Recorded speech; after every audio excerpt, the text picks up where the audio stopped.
मैं डॉक्टर सुनीता कुलश्रेष्ठ, सह आचार्य MSc college, आज MA प्रीवियस के सेकंड पेपर में घनानंद की पदों की जो व्याख्या करा रही हूँ, उसी श्रृंखला में आज भी विशेष महत्वपूर्ण व्याख्या मैं आज बताऊंगी, जो कि परीक्षा की दृष्टि से बहुत ही महत्वपूर्ण है।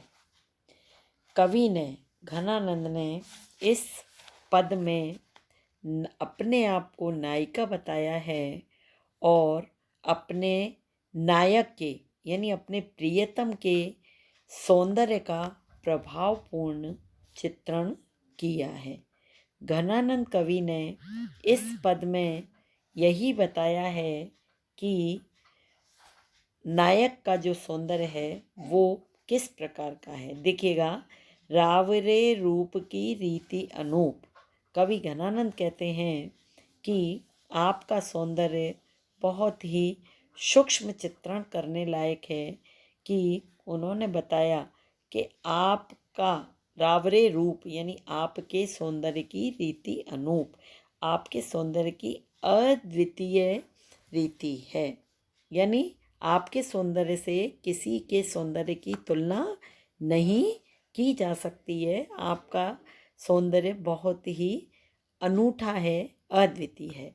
नयो नयो लागत ज्यों ज्यों निहारी है, क्योंकि आपकी शोभा को मैं जैसे जैसे देखती हूँ वैसे वैसे मुझे नया लगता है। यहाँ पर हम देखेंगे कि कवि घनानंद ने ये बताया है कि अपने प्रियतम का जो सौंदर्य है वह विलक्षण है, क्योंकि उसको जितना जितना देखा जाता है उतना ही वो नयापन लगता है। यानी यहाँ पर कवि ने ये भी बताने का प्रयास किया है कि उनके सौंदर्य को किसी भी प्रकार से निहारते समय में उनके सौंदर्य में नई नई चीज़ें दिखाई देती हैं। त्यों त्यों इन आँखिन बानी अनोखी, के इन आँखों की बानी यानी आदत, कि इन आँखों की ऐसी आदत हो गई है कि अघानी कहूँ नहीं आनी तिहारिये, कि ये जो मेरी नेत्र हैं इनकी लालसा आपको देखे बिना समाप्त नहीं होती है। अघानी का अभिप्राय ये तृप्त नहीं होती हैं, यानी मेरी आँखें जो हैं वो अतृप्त बनी रहती हैं, क्योंकि इनको आपको निरखने की आदत पड़ गई है, इसलिए ये आँखें हमेशा मेरी तरसी सी रहती हैं। अब देखिएगा आगे वाली पंक्ति में, एक ही जीव हुतो सुतो बाल्यो। इसमें कवि ने क्या कहा है कि हे प्रियतम, मेरे पास तो जो एक मन था वो मैंने आपके ऊपर न्यौछावर कर दिया है, यानी मैं पूरी तरह से आपके लिए समर्पित हो गई हूँ। और सुजान संकोच और सोच सहारिये, के हे सुजान, मेरी चिंताओं का दायित्व अब आप पर है। आप मेरे बारे में सोचिए, आपको मेरी चिंता करने की आवश्यकता है, क्योंकि मेरी आदत ऐसी हो गई है नेत्रों की कि आपको देखे बिना मेरे नेत्र संतुष्ट नहीं होते हैं। मैं इनको रोकती हूँ पर रोकी रहे न दहे। मैं इनको रोकती हूँ किंतु ये नेत्र रोकने पर भी नहीं रोकते हैं। कहने का अभिप्राय है कि मैं ये चाहती हूँ कि आपके दर्शन नहीं होंगे तो लालसा मेरी और अधिक नहीं बढ़ेगी, किंतु मेरे नेत्रों की ऐसी आदत पड़ गई है कि वो आपके दर्शनों की लालसा में इधर उधर भागते रहते हैं।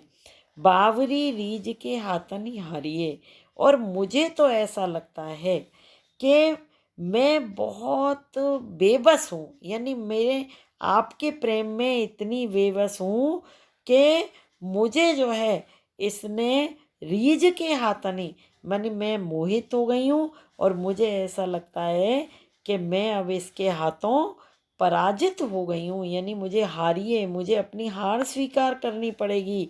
क्योंकि यहाँ पर भावार्थ देखिएगा, भावार्थ यहाँ पर यह है कि प्रिय के सौंदर्य ने नायिका की आँखों को मुग्ध कर लिया है, प्रिय के सौंदर्य को नायिका की आंखें निरंतर देखना चाहती हैं और वह अब स्वयं के वश में नहीं है, वह परवश हो गई हैं।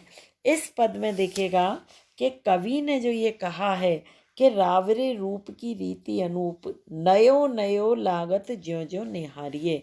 इसमें नयो नयो और ज्यों ज्यों में पुनरुक्ति प्रकाश है। और इस पंक्ति में ऐसा हम लगता है कि जिस प्रकार से कवि ने अपने मन की स्थिति ऐसी बताई है, जैसे एल्बम एल्बम जो होती है, अर्थात फोटो, जो चित्रों का संकलन हम जिसमें करते हैं, उनको जितनी बार हम देखते हैं उतनी बार हमें उसमें नयापन लगता है। और यहाँ पर देखिएगा कि कवि ने अनोखी अगानी कहूँ नहीं आनी तिहारिये, कि मेरी जो नेत्र हैं उनकी आदत जो है वो बड़ी बेबस कर देती है, लाचार कर देती है। और अब अगला जो विशेष बिंदु है, एक ही जीव हुतो सुतो बार्यो। यहाँ पर आप लोगों को कवि सूर की पंक्ति ध्यान आ रही होगी कि जब गोपियाँ जो हैं वो से उद्धव जब निर्गुण ब्रह्म की उपासना की बात कहते हैं तो गोपियाँ भी यही कहती हैं। कवि सूर का जो पद है उनकी पंक्तियाँ हम इसके भाव समय में देखते हैं। गोपी कहती हैं कि उद्धव से क्या कहती हैं, ऊधो मन नाही 10-20, एक हुतो सो गयो श्याम संग को आराधे ईस। यानी उद्धव मन एक था, वो हमारा कृष्ण के साथ में चला गया है। और यही घनानंद ने यहाँ पर कहा है कि एक ही जीव हुतो, एक ही मन है, वो हमने किस पर नौछावर कर दिया है, अपने प्रियतम पर नौछावर कर दिया है। और इसके अंदर सुजान संकोच सोच सहारिये में अनुप्रास सौंदर्य है।